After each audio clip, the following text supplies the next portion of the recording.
সোনা এবং রূপার গাছ। এক গ্রামে থাকত দুই বন্ধু। একজনের নাম করিম, অপরজনের নাম রহিম। তারা দুই বন্ধু জঙ্গলে কাঠ কাটত। করিম ছিল খুবই লোভী আর রহিম ছিল খুবই শান্ত স্বভাবের। তারা দুইজন জঙ্গলে কাঠ কাটতে রওনা হলো। হাঁটতে হাঁটতে তারা পৌঁছে গেল জঙ্গলের গভীর প্রান্তে। এখানে এসে দেখল ফলের গাছ এবং ফুলের গাছ। তারা ওই গাছের সামনে দিয়ে যখন যাচ্ছিল তখন করিম বলল, দেখো বন্ধু, এখানে ফুল এবং ফলের গাছ আছে, চলো আমরা দুজন পেড়ে নিয়ে যাই। রহিম বলল, না বন্ধু, এটা হলো জঙ্গলের সম্পদ, এখান থেকে না পারাই ভালো হবে। কিন্তু করিম মানতে রাজি নন, কারণ সে তো লোভী।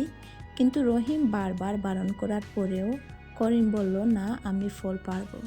তারা যখন ফুলের গাছের সামনে গেল, ফলের গাছটা বলে উঠল, আমি হলাম সোনা ফলানো গাছ, আমার থেকে বীজ নিয়ে যদি চারা রোপণ করো, 1 বছর পরে আমি সোনা ধরব। কিন্তু রহিম বলল, না, এটা হবে না।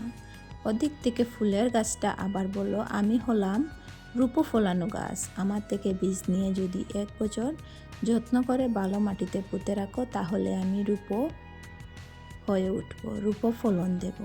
কিন্তু রহিম মানল, কিন্তু করিম মানতে রাজি নয়। করিম বলল, আমি আমার ভাগ্যে এখনই পরীক্ষা করব। তাই সে একটা ফল পারল। ফলটা পাড়ার সাথে সাথেই পচে গেল। ওদিক থেকে আবার একটা ফুল পারল, ফুলটাও পচে গেল। কিন্তু রহিম বলল, না, আমি এখান থেকে কিছু বীজ নিয়ে চারা রোপণ করব, আর দেখব ওখানে কি ধরে। কিন্তু রহিম অনেকটা হাসলো আর বলল, তুমি অনেকটা বোকা। তারপর দিকে তারা দুজন চলে আসলো। আর রহিম আসার সময় ফল গাছ থেকে একটা বীজ আর ফুল গাছ থেকে একটা বীজ নিয়ে চলে আসলো। দুটো বীজ নিয়ে সে বাড়িতে এসে ভালো মাটিতে পুঁতে দিল। সে এখানে যত্ন করতে লাগলো, আগাছা পরিষ্কার করে গাছের গোড়া জল দেয়, প্রতিদিন নিয়মিতভাবে দিতে থাকলো। আর ওদিকে করিম এসে সবসময় হাসতো আর বলতো, তুমি পাগল নাকি, এমন কেন করছো?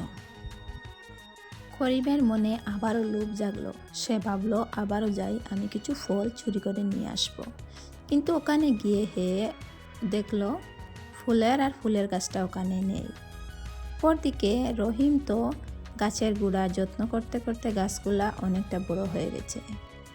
বছর পূর্তেই দেখা গেল ফলের গাছটাতে ফলের বিপরীতে সোনার কয়েন ধরেছে, আর ওদিকে সাদা ফুলের গাছে ফুলের বদলে রূপার মুদ্রা ধরেছে। তো রহিম দেখে অনেকটা অবাক হয়ে গেল।